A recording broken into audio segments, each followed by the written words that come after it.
Hello guys, welcome to my channel to easy to learn. I am Kishan Shah और ये printing pattern tutorial का part 5 है, जहां हम इस इन्वर्टेड नंबर पैटर्न को प्रिंट करना सीखेंगे।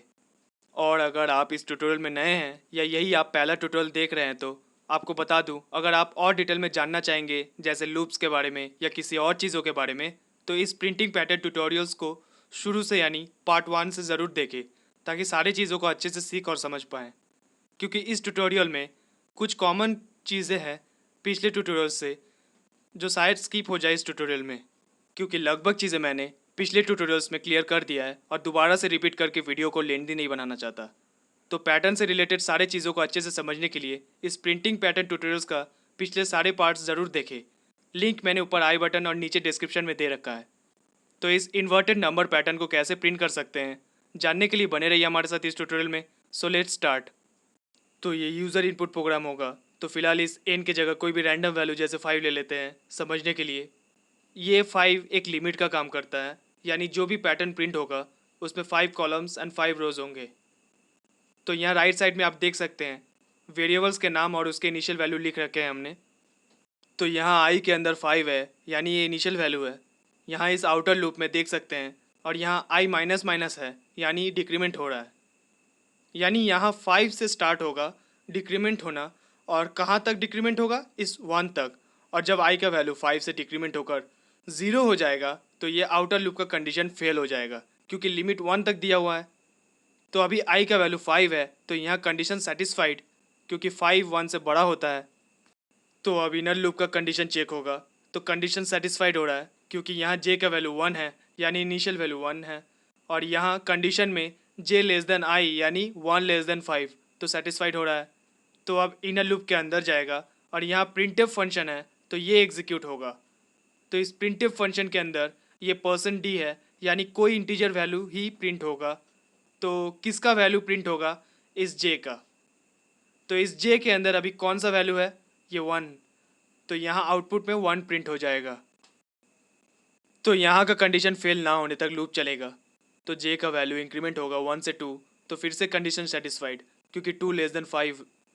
तो फिर से प्रिंट एफ जे का वैल्यू प्रिंट करेगा, और अब जे के अंदर 2 है, तो 2 प्रिंट हो जाएगा।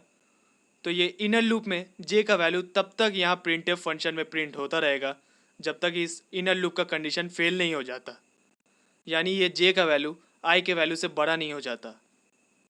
तो यहाँ आई का वैल्यू 5 है, तो जे 1 और 2 प्रिंट कर चुका है, तो अभी भी 3 टाइम्स और एग्जीक्यूट होगा, ठीक उसी तरह जिस तरह ये 1 और 2 प्रिंट हुआ, और 3 वैल्यूज़ प्रिंट करेगा, यानी 3 4 5। तो अब जे का वैल्यू 5 से 6 होगा, तो बड़ा हो गया है, तो कंडीशन यहाँ फेल। फिर इनर लूप से बाहर निकलकर स्लैश एन के वजह से नेक्स्ट लाइन में मूव हो जाएगा, फिर जे का वैल्यू 1 पे पहुँच जाएगा। हर बार जे 1 से ही एग्जीक्यूट होगा। तो अब आउटर लूप में आई का वैल्यू 5 से 4 होगा डिक्रीमेंट होकर, और कंडीशन सेटिस्फाइड। फिर अंदर जे 1 से आई तक यानी 4 तक नंबर प्रिंट करेगा नेक्स्ट लाइन में, देख सकते हैं। फिर जब 4 से 5 होगा यानी आई से बड़ा हो गया, यानी कंडीशन फेल। फिर स्लैश एन के वजह से नेक्स्ट लाइन में मूव हो जाएगा, यानी अब नेक्स्ट रो से नंबर प्रिंट होगा, और जे फिर से 1 पे पहुंच जाएगा, यानी इनिशियल वैल्यू 1 हो जाएगा। फिर आई का वैल्यू 4 से 3 होगा डिक्रीमेंट होकर, और अंदर लूप में जे 1 से 3 तक एग्जीक्यूट होकर आउटपुट में नेक्स्ट लाइन में 1 2 3 प्रिंट कर देगा। और फिर जब जे का वैल्यू 3 से 4 होगा तो फिर से कंडीशन फेल, और फिर नेक्स्ट लाइन में मूव हो जाएगा, फिर से जे का वैल्यू 1। तो फिर से आई का वैल्यू 3 से 2 होगा डिक्रीमेंट होकर, और कंडीशन फिर से ट्रू। फिर अंदर इनर लूप में जे 1 से 2 तक यानी आई के वैल्यू तक प्रिंट करेगा 1 2। फिर जब जे का वैल्यू 2 से 3 होगा इंक्रीमेंट होकर, तो कंडीशन यहाँ फेल। फिर इस स्लैश एन के वजह से नेक्स्ट लाइन में मूव हो जाएगा, और जे का वैल्यू फिर से 1। तो आप देख सकते हैं पहले आई का वैल्यू 5 था, तो जे 1 से 5 तक प्रिंट किया। फिर 5 से 4 हुआ तो जे 1 से 4 तक प्रिंट किया। फिर उसी तरह 4 से 3, 3 से 2। अब आई का वैल्यू 2 से 1 होगा, तो जे भी 1 प्रिंट कर देगा। और जब जे का वैल्यू यहाँ इंक्रीमेंट होकर 1 से 2 होगा, तो यहाँ इनर लूप का कंडीशन फेल। फिर नेक्स्ट लाइन में मूव हो जाएगा और जे के अंदर फिर से 1। और अब जब आई का वैल्यू डिक्रीमेंट होगा 1 से 0, तो अब यहाँ आउटर लूप का कंडीशन फेल हो गया। और जैसा कि मैंने कहा था, आउटर लूप का कंडीशन फेल होने से सब कुछ टर्मिनेट हो जाएगा। तो और जो भी आउटपुट में दिख रहा है वही डिस्प्ले हो जाएगा। तो अब इस पूरे प्रोग्राम को रन करके देख लेते हैं आउटपुट कैसा आता है।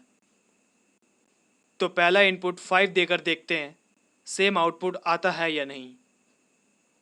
जी हाँ, सेम पैटर्न प्रिंट हुआ है इनपुट 5 के लिए, 5 कॉलम्स एंड 5 रोज का। तो अब कोई और वैल्यू 9 इनपुट देकर देखते हैं कैसा पैटर्न प्रिंट होता है। तो जाहिर सी बात है 9 इनपुट के लिए 9 रोज एंड 9 कॉलम्स का ही पैटर्न प्रिंट होना चाहिए। तो आप देख सकते हैं 9 के लिए 9 कॉलम्स एंड 9 रोज का ही पैटर्न प्रिंट हुआ है। तो हमारा प्रोग्राम सही से काम कर रहा है। So okay guys, thanks for watching this tutorial. If you have any doubt regarding this tutorial, then let me know in the comment section. I'll definitely try to help you out. Thank you guys.